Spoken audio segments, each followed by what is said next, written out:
tail end after we work through some of the change orders. Jim Iddins is here from Weigand to speak to some specifics. I think, generally speaking, in summary, and Jim can get into the details, but a lot of this, similar to change orders in the past, is simply codifying work that's already been done or needs to be accounted for in different pools of contingency funds that we have. One thing I'll mention, that some verbiage that Jim is going to use is contractor allowance versus owner contingency. The contractor allowance are the additional allowances that are built in within the construction budget, within each contract with the subs, whether it be Hagerman for concrete or Hamilton Hunter for the streetscape, hardscape, technical. The owner contingency is our macro contingency that we carry in addition to those allowances. So this is what we're going to spend the next few minutes on, is just working through some of the details about which contingency is pulled from to compensate for these things. And a lot of it, again, is just internal accounting.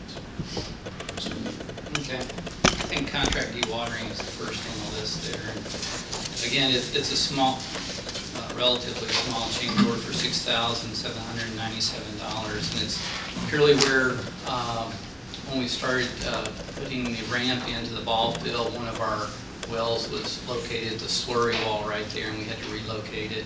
And then, as you see the listing on the change order there, we rented a generator for a month, and then actually got a credit for some of the time that was already built into the contract, and the total ended up being the $6,000.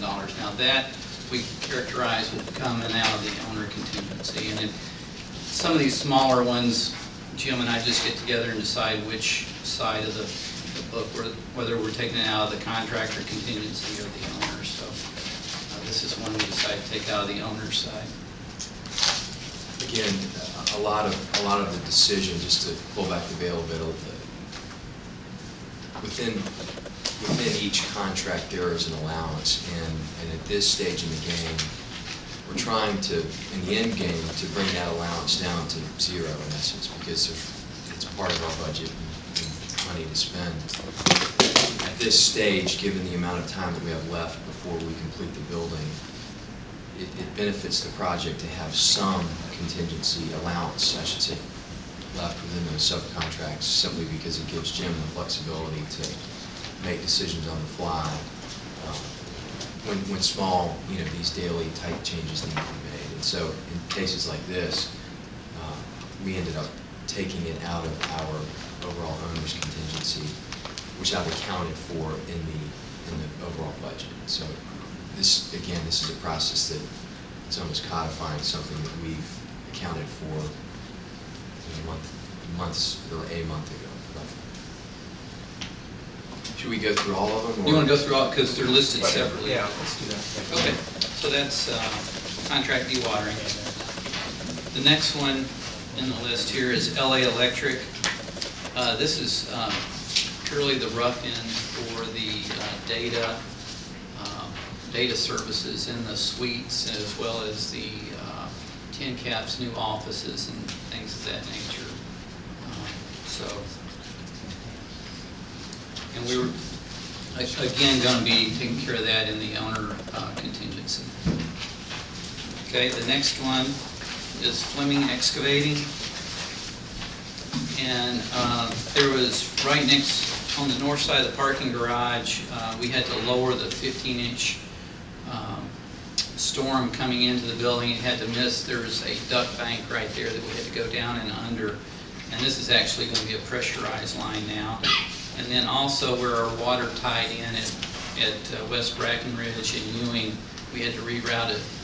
Really, it was a real old 2-inch water line around when we put the new AEP poles in right there at the corner. So that's those two items. And again, we're taking those out of the owner contingency. That's Fleming's. Fort Wayne Roofing and Sheet Metal, it's a little different there. For $55,000, the first item is where initially they showed a flat panel soffit going around the building, and we got with Fort Wayne Roofing and a little more structural stability in the product that we've ended up with. It'll actually be a soffit panel, and we were concerned about the look, a lot of full canning that you might end up with if you went with just a flat member like it was shown on the plan. So we changed it, and all the labor we're going to track on a time and material basis. So some of that we anticipate will come back to us. But we went ahead and budgeted the full amount of $55,000. Then also there's some additional flashing we did at the drive-it and the brick terminations at the roof, and we just set up allowance, and this is going to be coming out of the contractor allowance of $25,000 to do a more detailed flashing member than was originally shown on the original plan. So that $25,000, as I said, will be coming out of the, I think we'll actually be pulling it out of the, Allmet had some additional monies in theirs. You'll see a deduct in future months coming out of theirs. Again, just to clarify, from a statutory standpoint, obviously those allowances are built in within each subcontract. However, if they're going used, then via your vote, we can then allocate them towards other subcontracts. In the case of Allmet, now that their work is substantially complete, that allows us to have that flexibility. Okay. The next one we have is Hamilton Hunter, and they're doing the hardscapes for the project. And we've encountered a considerable amount of, as you remember the site when we started out, the bus station that was there and the liquor store, quite a bit of material was under the surface when we started excavating, in our geotechnical firm that's testing all the soil before we put anything as far as foundation walls, steps, slabs on there, and if it doesn't pass we have to over excavate. I know Gary's gotten very frustrated with some of the over excavations we've had. Literally in the bus station, like Gary, it might have been up to 8 and 10 feet deep that we've had to excavate old brick structures and whatnot. And to date we've over excavated and replaced about $109,000 worth of unsuitable old foundations and things like that we just can't bear on. So what we've done is $50,000 of that is coming out of Hamilton Hunter's existing allowance, and then the rest is coming out of the project contingency. And we do anticipate a few more of these areas that Hamilton Hunter will be hitting as they go around. Part of the reason it's falling onto their shoulders is they're doing all the sidewalks, so anything they uncover, we're having to deal